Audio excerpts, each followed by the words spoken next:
시기적으로 5월 중순은 대한민국 학생들이 행복한 시간입니다. 결과에 어찌됐건 4월 말과 5월 초에 중간고사가 끝났기 때문에 그렇습니다. 특히 중학교 2학년들은 공식적인 첫 시험을 치른 게 바로 이 중간고사거든요. 저희 때는 초등학교 때도 시험을 봐서 뭐 수미안가 이렇게 받았는데, 요즘은 초등학교들은 단원평가 위주로 평가만 받고, 또 중학교 1학년은 자율학년제라고 해서 시험을 따로 보지 않습니다. 그래서 중학교 2학년 이 중간고사가 아이들에게 첫 시험이 되는 건데요. 학원을 운영하는 분이 이제 중간고사가 끝나고 자신이 가르치는 아이들에게 이렇게 질문했다고 합니다. 얘들아, 시험은 꼭 필요하니? 하고 토론을 했대요. 그래서 아이들에게 물어봤더니 대부분의 아이들이 시험 힘들고 너무 싫은데 그래도 시험 보는 게 좋아요. 시험 있어야 돼요. 라고 말했다고 합니다. 그 이유에 대해서는 자신의 학습 수준을 체크할 수 있고, 또 시험을 보니까 공부를 하게 됩니다. 라고 해서 시험의 어떤 필요성에 대해서 아이들도 공감을 했다고 합니다.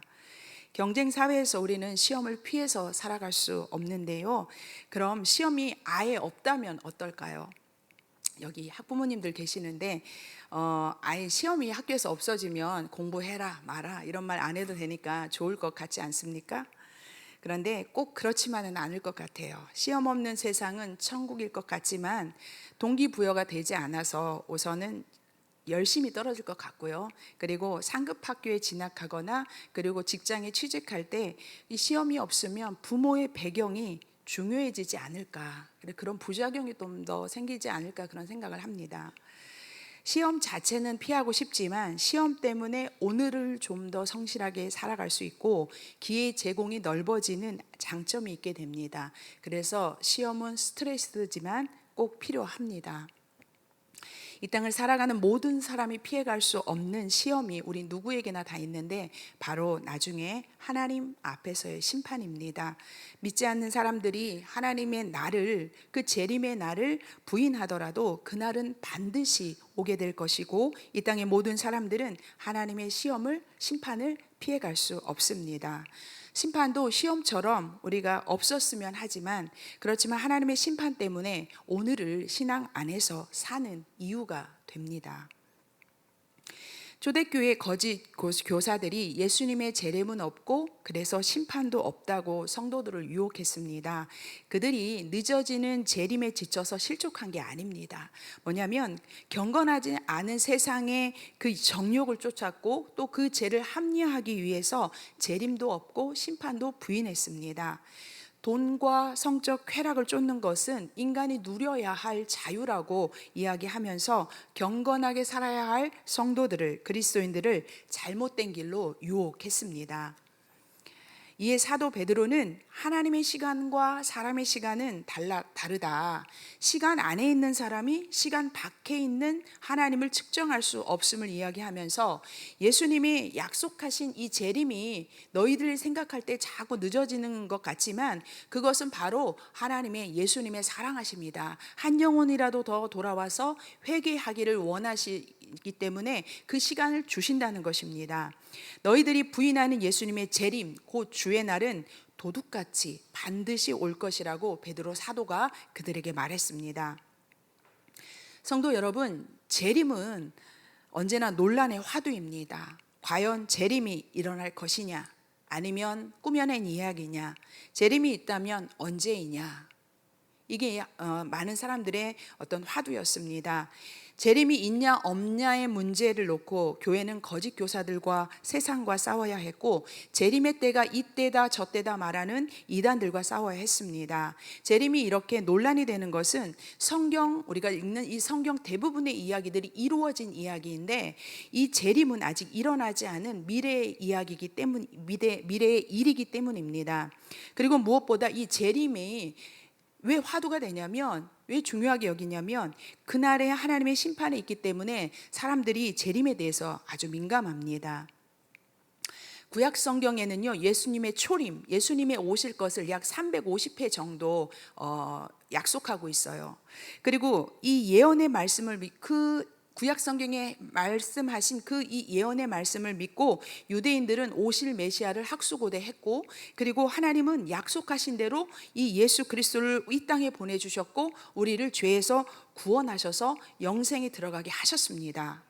구약에서 이렇게 예수님의 초림, 예수님의 오심에 대해서 이야기했다면 신약에는 다시 오실 주님, 즉 예수님의 재림에 대해서 약속하고 있는데요. 약 316번, 그러니까 316번에 대해서 예수님의 재림에 대해서 이야기하고 있습니다. 하나님은 말씀을 이루시는 분으로 구약의 모든 말씀이 이루어진 것처럼 재림에 대한 신약의 약속도 반드시 신실하신 하나님께서 이루실 것입니다. 예수님의 약속대로 그분은 다시 우리에게 오실 것이고, 그러면 이렇게 예수님의 재림이 오심이 확실하다면 문제는 언제 오시느냐, 그것이죠. 그렇죠? 제자들도 예수님의 재림의 때를 궁금해했습니다. 예수님께서 마지막 예루살렘 입성을 앞둔 며칠 전에 제자들이 예수님께 나왔어요. 그래서 예수님께 물어봅니다. 예수님, 재림이 어느 때 일어날 것입니까? 또 그때의 징조는 무엇입니까? 라고 물었습니다. 예수님은 재림의 징조에 대해서 많은 이야기를 하셨습니다.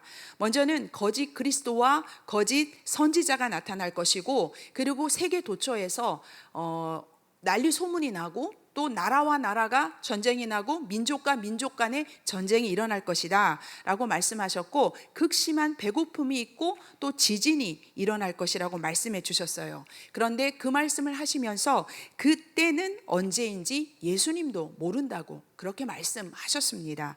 마태복음 24장 36절 말씀을 우리 다 함께 읽도록 하겠습니다.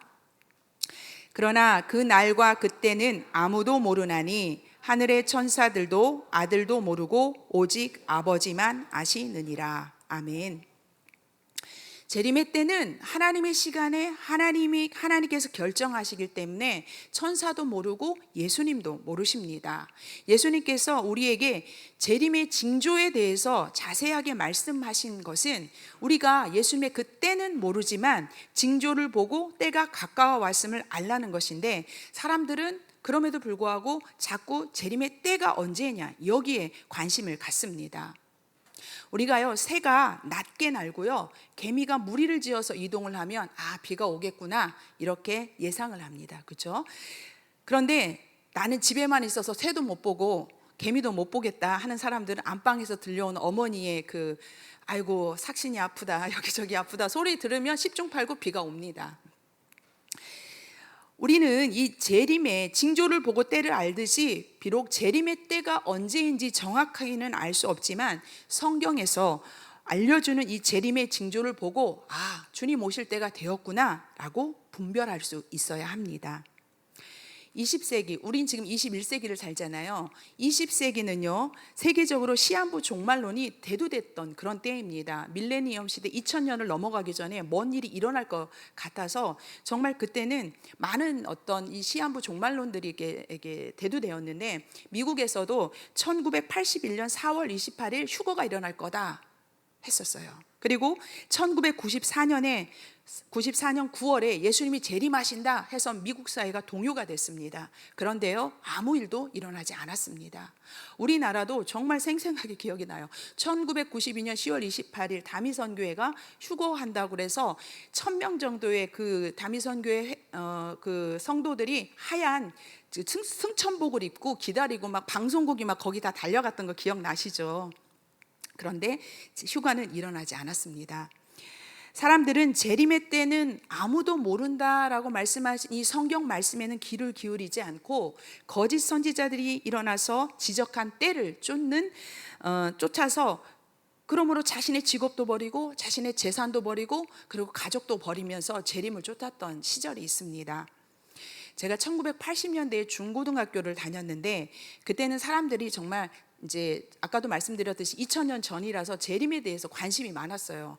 제가 중고등학교 때 이 재림이 일어날까봐, 휴거가 일어날까봐 굉장히 걱정하고 근심을 했었습니다. 그 예수님이 재림하실 때 구원받을 성도들이 공중으로 올라가는 걸 휴거라고 하거든요. 그런데 정말 그때는 그런 휴거라는 소설과 영화들도 꽤 나왔었거든요. 그래서 제 안에 걱정이 큰일 났다. 내가 살아있는 동안에 왜 이 불행한 일이 생길 것이냐 막 이러면서 휴거가 일어날까 봐 걱정했던 때가 있습니다.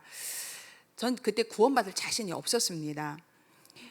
여러분들 휴거에 대한 설교를 이렇게 목사님들 통해서 자주 보셨나요? 많이 안 들으셨죠?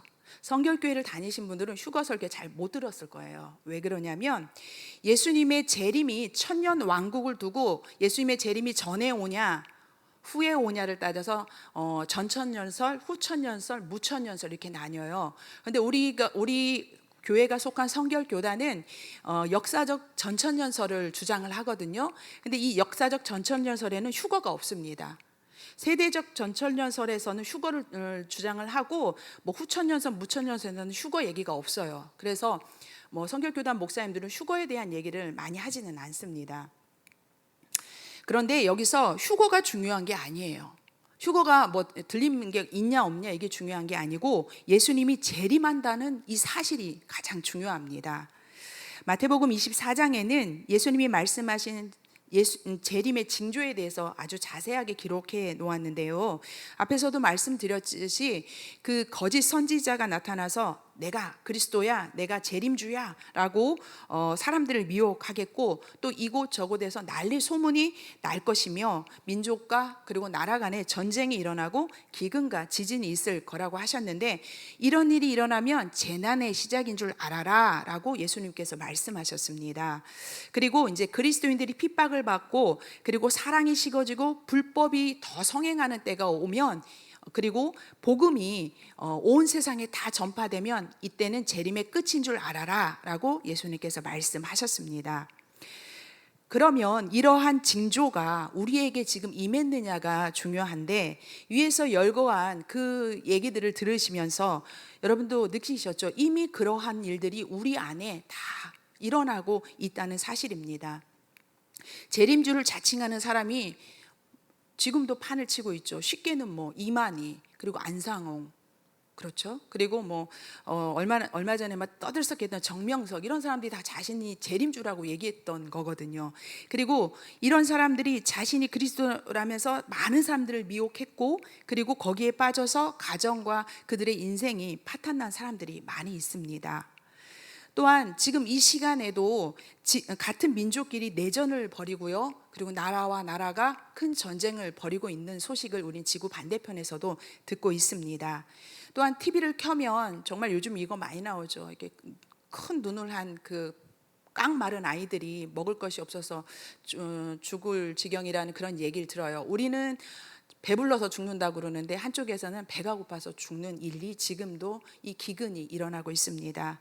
또한 무너진 생태계로 인해서 정말 지진과 홍수가 범람하고 있습니다. 우리는 지금 말씀드린 모든 것들이 이미 재난이 시작되었음을 말씀해주고 있습니다. 성도 여러분, 재난의 징조를 보고 예수님의 때가 가까이 왔음을 우리는 알아야 합니다. 안일하게 있어서는 안 됩니다. 재난은 이미 시작되었고 끝을 향해 지금 달려가고 있는 중입니다. 1974년 스위스 로잔 대회가 있었어요. 근데 여기서 세계 복음화 국제 회의가 그때 1회가 결성이 된 후에 미 전도 종족 전도에 박차를 가했습니다. 그들의 통계 자료에 의하면 전 세계는 22,000 종족으로 이루어졌대요. 이 세계가 그중에 1989년에 11,000개 미 전도 종족이 존재를 하고 그리고 2001년도에는 8,000개의 미 전도 종족이 남았고 그리고 2006년도에는 3,500개 그리고 2008년도에는 1,600개의 미 전도 종족만이 남았다고 보고가 들어왔습니다. 제가 본 자료가 2008년도에 머물렀는데 지금은 16년이라는 시간이 지났지 않습니까?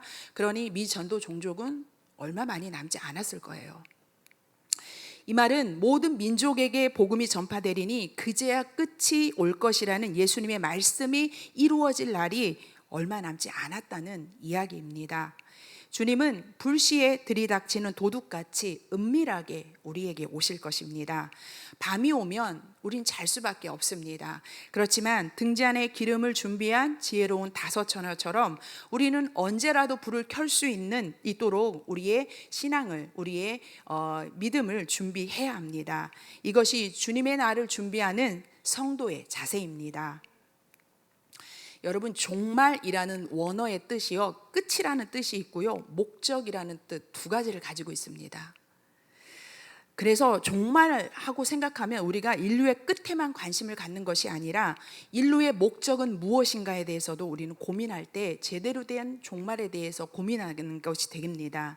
지금 인류는 어떤 목적을 갖고 지금 나가고 있는가? 나 개인은 어떤 목적을 갖고 살고 있는가? 이 우주는 어떤 목적을 향해서 지금 나가고 있는가를 고민하는 게 진정한 종말론을 준비하는 자세가 될 것입니다. 성도 여러분, 역사를 영어로 히스토리라고 하지요. 그라는 히스와 이야기라는 스토리가 합해져서 히스토리입니다. 그러니까 이 히스토리, 역사는 그분의 이야기예요. 그렇죠? 인간이 하나님을 인정하든, 예수를 믿는 사람이 하나님을 인정하든 인정하지 않든 인류의 역사는 하나님의 주권하에 이루어지는 하나님의 이야기입니다. 그렇다면 인류 역사의 끝, 종말은 하나님이 어떤 목적을 갖고 있는 걸까요? 우리는 하나님은 어떤 목적을 갖고 종말을 향해 가는 걸까요? 우리가 하나님의 목적을 알고 인류 역사를 바라본다면, 그리고 그 목적하에 나의 인생의 방향을 잡고 목적을 잡고 간다면 우리는 틀리지 않는 인생을 살 수 있을 것입니다. 세상 문명과 과학도요, 인류의 종말을 예견합니다. 대규모 전쟁이 일어나서 핵무기 사용해서 종말이 올 것이다. 그리고 기후 변화로 인해서 생태계가 붕괴돼서 종말이 올 것이다. 전염병이 창궐하고 그걸로 인해서 인류의 종말이 올 것이다. 또 소행성들이 서로 충돌해서 종말이 올 것이다. 또 어떤 사람은 화산 대폭발이 일어나서 인류의 종말이 올 것이다 라고 이렇게 예견을 합니다. 하지만 성경은 세상의 종말을 가져오는 사건은 위에 열거한 지금 말씀드린 이런 일들이 아니라 예수 그리스도의 재림이라고 분명히 말씀하고 있습니다. 세상 문명이 종말을 예견하는 이유들이 종말의 현상은 될 수 있지만 결국 인류의 끝은 예수 그리스도의 재림을 통해서 이루어지는 것입니다. 그것은 예수님의 성육신, 그리고 죽음, 그리고 부활, 승천에 이어온 하나님의 계획입니다. 그러면 하나님은 어떤 목적을 갖고 인류를 이끌어 가실까요? 우리가 종말이라는 끝을 향해 가고 있는데, 그러면 하나님은 또한 종말의 또 다른 뜻이 목적이라고 그랬잖아요. 하나님은 어떤 목적을 갖고 우리 인류를 이끌어 가시는 걸까요?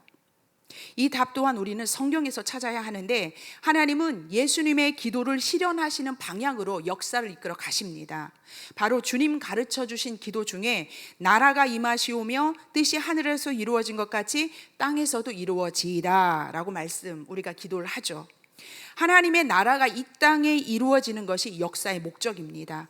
하나님은 새롭게 창조될, 이제 예수님께서 재림하신 이후에 새롭게 창조될 그 세계 속에서 삼위일체 하나님과 우리가 사귀어 살아갈 그 나라를 만드는 게 목표이십니다. 그렇기에 종말은 인류의 끝이지만 새롭게 창조될 세계의 시작이기도 합니다.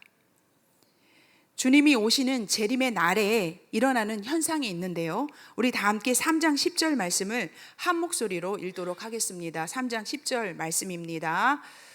그러나 주의 날이 도둑같이 오리니 그날에는 하늘이 큰 소리로 떠나가고 물질이 뜨거운 불에 풀어지고 땅과 그 중에 있는 모든 일이 드러나리로다. 아멘. 마태복음 24장 29절에는 또 이런 말씀이 있어요. 그날 환난 후에 즉시 해가 어두워지며 달이 빛을 내지 아니하며 별들이 하늘에서 떨어지며 하늘의 권능들이 흔들릴 것이라고 말씀했습니다. 당시 사람들은요, 세상은 공기와 흙과 물과 불로 이루어졌다고 생각을 했어요.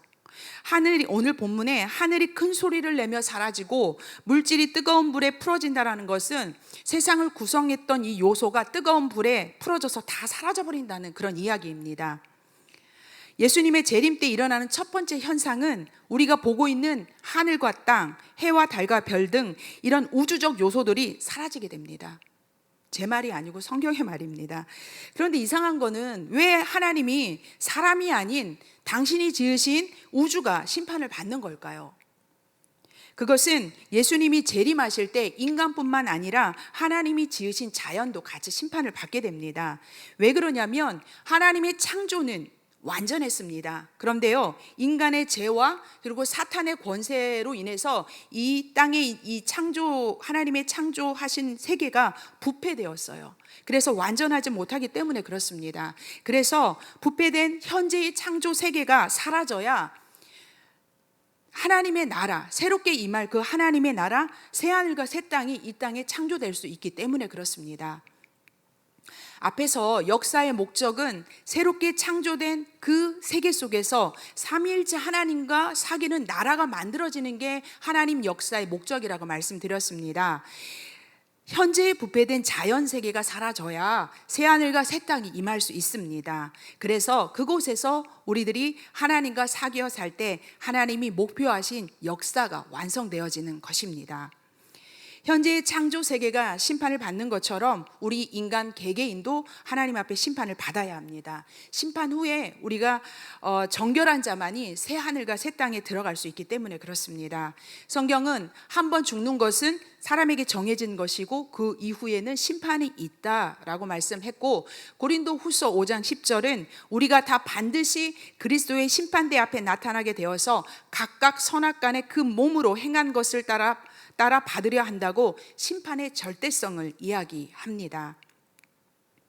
심판은 죄인에게는 떨리고 무섭고 두려운 자리이지만 예수 그리스도의 보혈로 구원받고 말씀을 쫓아 살아간 성도들에게는 보상의 자리가 됩니다. 그렇기에 우리는 사도 베드로의 권면처럼 하나님의 날이 임하기를 간절히 사모해야 하고, 그리고 삼위일체 하나님과 살아갈 그 새하늘과 새 땅을 우리는 바라보는 것입니다. 하늘로 올라가신 주님과 헤어진 베드로가요, 주님과 다시 만날 날을 소망하며 달려왔습니다. 고난받고요, 핍박받았어요. 죽음이 그를 위협했습니다. 그렇지만 그 새하늘과 새 땅에서 다시 만날 주님을 고대하며 소망하는 그 사도의 모습이 오늘 본문에 나와 있습니다. 12절과 13절과 14절에 보면 베드로는 하나님의 날이 임하기를 바라보라, 새하늘과 새 땅을 바라보도다, 너희가 이것을 바라보라고 주의 날을 함께 공유하자고 당부하는 사도의 간절한 소망을 우리는 볼 수 있습니다. 우리는 주의 날이 도둑같이 올 것을 알고 있습니다. 그렇죠? 그러면 새하늘과 새 땅에서 주님과 함께 사귀어 살기 위해서 그럼 우리는 어떻게 해야 할까요? 베드로는 11절에서 너희가 어떠한 사람이 되어야 마땅하냐 하고 우리에게 질문하고 있습니다. 이에 대해 사도 베드로는 첫째, 거룩한 행실로 경건하게 살라고 말합니다. 주의 날이 우리의 믿음과 행실을 심판받는 두려운 날이기는 하지만 징계가 아닌 칭찬과 인정을 받을 수 있도록 우리는 경건한 믿음과 그리고 거룩한 행실로 오늘을 살아야 할 것입니다. 우리는 세상 사람들에게 그리스도를 비추는 거울입니다. 믿지 않는 사람들은 영적 눈이 닫혀 있어서 하나님을 볼 수도 없고 예수 그리스도를 볼 수 없습니다. 육의 눈밖에 갖고 있지 않은 그들에게 보여지는 것은 하나님도 아니고 예수님도 아니고 바로 우리의 믿음과 우리의 행실입니다. 그리스도인이 99가지를 잘하는 것은 당연한 거예요 라고 여겨요, 그 사람들은. 그런데 한 개의 죄를 지으면 예수 믿는 사람이 그렇게 해도 되냐고 비판을 받습니다. 우리는 완벽할 수 없기에 더욱 믿음 안에서 성령 하나님을 의지하며 살아야 합니다. 거룩한 행실과 경건을 믿지 않는 불신자 속에서 살아가는 그것이 바로 거룩한 행실, 겉으로 드러나는 우리의 겉모습이 되어야 되고, 그리고 경건한 믿음은 바로 우리의 속사람이 되어야 할 것입니다. 베드로는 베드로전서 1장 15절에서도 오직 너희를 부르신 거룩한 이처럼 너희도 모든 행실에 거룩한 자가 되라고 부탁했습니다. 우리가 어떻게 우리를 부르신 주님처럼 모든 행실에 거룩할 수 있겠습니까? 하지만 거룩에 이르려고 하는 우리의 믿음, 그리고 거룩을 드러내려고 하는 이 행실 위에서 우리는 주님의 은혜를 구하고 오늘을 구별되이 살아가는 것이 우리의 거룩한 과제일 것입니다. 사랑하는 성도 여러분, 우리의 가족과 이웃들이요, 우리의 경건한 믿음과 거룩한 행실을 보고 있습니다. 경건하게 사는 것은 너무나 힘들고 어려운 일이지만 이것만이 복음을 전하는 확실한 길임을 잊지 마시기 바랍니다. 또한 내가 지켜낸 이 경건한 믿음과 거룩한 행실은 우리가 나중에 주님 앞에 섰을 때 우리를 증명해 줄 증거가 될 것입니다. 그리고 우리의 이러한 경건한 믿음과 거룩한 행실은 주님 앞에 선 우리를 점도 없고 흠도 없이 우리를 드러내 주실 것입니다. 우리 3장 14절 말씀을 함께 읽도록 하겠습니다. 함께 읽겠습니다. 그러므로 사랑하는 자들아,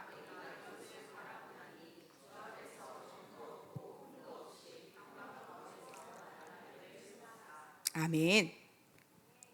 제가 몇 달 전부터 아침에 쌀 대신에 그 사과하고 당근하고 양배추를 이렇게 갈아서 먹습니다. 그런데 사과와 당근은 제가 흠집 난 것을 구매해서 먹어요. 많이 먹기도 하고 굳이 주스로 먹는 거기 때문에 갈아 먹습니다. 사과는요, 못생기고요, 점이 있어도 먹습니다. 그리고 갈라지고 흠집 난 당근도 먹을 수 있습니다. 그런데요, 우리의 인생에 점과 흠이 있다면 하나님께서 받지 않으십니다. 구약시대에 하나님께 바치는 제물은 하나님 보시기에 흠이 없는 순전한 것이어야 했습니다. 그때에는 양과 소나 비둘기 뭐 이런 걸 드렸는데 오늘 우리의 예배는 우리 자신이 제물이 되어야 합니다. 주님은 우리의 순전한 마음과 그리고 순전한 삶을 산 제사로 받기를 원하십니다. 이리 보고 저리 보아도 점과 흠을 찾을 수 없는 모습으로 우리 모두가 주님을 만나시기를 바랍니다. 두 번째, 주의 날을 사모하는 사람들은 예수 그리스도의 은혜와 그를 아는 지식에서 자라가야 합니다. 우리 다 함께 마지막 말씀인 3장 18절 말씀을 한 목소리로 읽도록 하겠습니다. 오직 우리 주 곧 구주 예수 그리스도의 은혜와 그를 아는 지식에서 자라가라. 영광이 이제와 영원한 날까지 그에게 있을지어다. 아멘. 베드로는 1장에서 주 예수를 아는 것이 얼마나 중요한지 거듭 이야기했습니다. 주 예수를 알므로 은혜와 평강이 너희에게 많아지고 우리를 부르신 분을 알므로 우리에게 능력이 더해질 것이며 그리스도를 알게 되면 열매 맺는 자가 될 것이라고 말하므로, 그리고 예수 그리스도에 대해서 우리가 알아야 거짓 교사들의 잘못된 가르침을 분별할 수 있고 유혹에 흔들리지 않는 사람이 될 수 있다고 말씀하고 있습니다. 당시 성도들은요, 하나님을 열심히 믿었지만 우리가 지금 읽고 있는 이런 성경은 갖고 이 성경이 완성되지 않은 속에서 살고 있었습니다. 또 지금처럼 성경을 가르치는 목회자라든가 이런 사람들이, 선생들이 많지 않았습니다. 그들이 살아갔던 그 당시에서 필요한 것은 그리스도의 구속 사역이, 정말 올바른 사역이 무엇인지 아는 지식이 필요했습니다. 그리고 하나님의 은혜가 어떤 건지 아는 것이 중요했습니다. 여러분, 놀이공원에 가면은요, 안전을 위해서 이용자의 키를 제한하죠. 그렇죠? 그래서 키 100cm 이하 어린이들은 사실 가면은 탈 게 별로 없습니다. 조금 위험한 건 키 120 막 이렇게 규제가 있잖아요. 놀이공원이요, 재미있는 것이 정말 천지여도 키가 자라지 않으면 그냥 그림의 떡입니다. 우리도 마찬가지입니다. 새 하늘과 새 땅이 아무리 좋아도 그곳을 하나님께서 예비하셨어도 그리스도의 은혜도 모르고 그분에 대해서 아는 것이 없다면, 그래서 주님을 기쁘시게 하는 삶을 우리가 살지 못한다면 새 하늘과 새 땅 안에서 누려야 할 풍요와 그리고 하나님과의 사귐도 우리는 누릴 수 없습니다. 그래서 우리는 예수님을 아는 지식이 자라가야 합니다. 거짓 교사들은요, 알고 있던 것도 다 잊어버린 사람들이에요. 자기를 사신 주를 부인하고 나는 몰라 라고 말했고요, 하나님의 말씀을 일부러 잊어버리는 자라고 사도 베드로가 이야기했습니다. 그러나 베드로는 성도들의 마음을 일깨워서 진리가 생각나게 하고 잊지 말아야 한다고 당부한 참된 선생이었습니다. 세상은요, 우리에게 하나님의 말씀을 잊어버려라 그렇게 유혹합니다. 그리고 새로운 것과 바꾸도록, 우리의 믿음을, 하나님의 말씀을 새로운 것과 바꾸도록 요구합니다. 하지만 우리는 하나님의 말씀을 배우는 일에 더 적극적으로 노력해야 하고, 그리고 성령의 도우심으로 더욱더 날마다 더 자라가야 할 것입니다. 베드로는 1장 2절에서 은혜와 평강이 많아지기를 기도하면서 편지를 시작했어요. 그런데 이 편지를 마치는 3장 14절과 18절에 다시 은혜와 평강을 구하고 있습니다. 은혜는요, 우리를 향한 하나님의 사랑이 담긴 축복의 인사예요. 하나님의 사랑이 우리의 삶 가운데 넘치는 것이 가장 큰 은혜인 줄 믿습니다. 그 은혜가 아니면 우리가 살아갈 수 없고, 하나님의 은혜가 넘치는 그 상태가 우리 영혼이 누릴 수 있는 최고의 평강입니다. 이러한 은혜와 평강이 저와 여러분 가운데, 우리 모두 가운데 넘치시기를 축복합니다. 오늘로써 베드로후서의 설교를 마칩니다. 감옥에 갇힌 베드로가 거짓 교사들의 잘못된 가르침으로 혼란을 겪고 있는 소아시아의 교회들에게 편지를 썼습니다. 베드로는 하나님의 부름을 받은 성도들이 주께서 주신 그 약속, 내가 다시 오겠다라는 그 약속을 붙잡고 진리에 굳게 서 있으라고 당부했습니다. 재림도 없고 심판도 없다는 거짓 교사들에게 타락한 천사와 노아의 홍수와 그리고 소돔과 고모라의 심판을 통해 하나님은 반드시 심판하시는 분이심을 경고했고, 그리고 그들의 부패한 이 성적 타락과 그리고 재물에 대한 욕심을 쫓는 것은 그것은 자유가 아니다. 그것은 자기 정욕에 빠진 죄라고 말했습니다.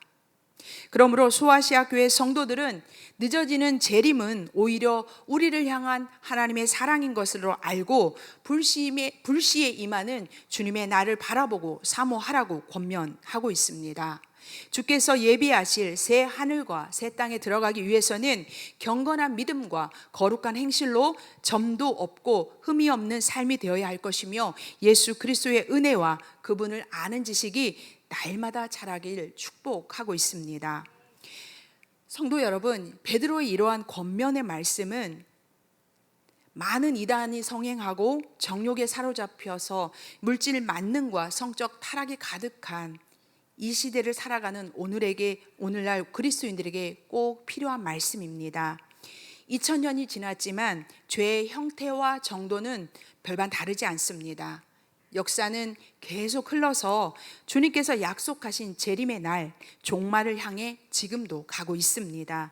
새 하늘과 새 땅에서 주님과 사귀길 원하시는 그 하나님의 목표, 그 종말의 목표를 이루실 주님의 날이 점점 다가오고 있습니다. 성도 여러분, 항상 깨어 기도하시고 경건한 믿음과 거룩한 행실로 주의 날이 임하기를 사모하시는 저와 여러분 되기를 예수님의 이름으로 축복합니다.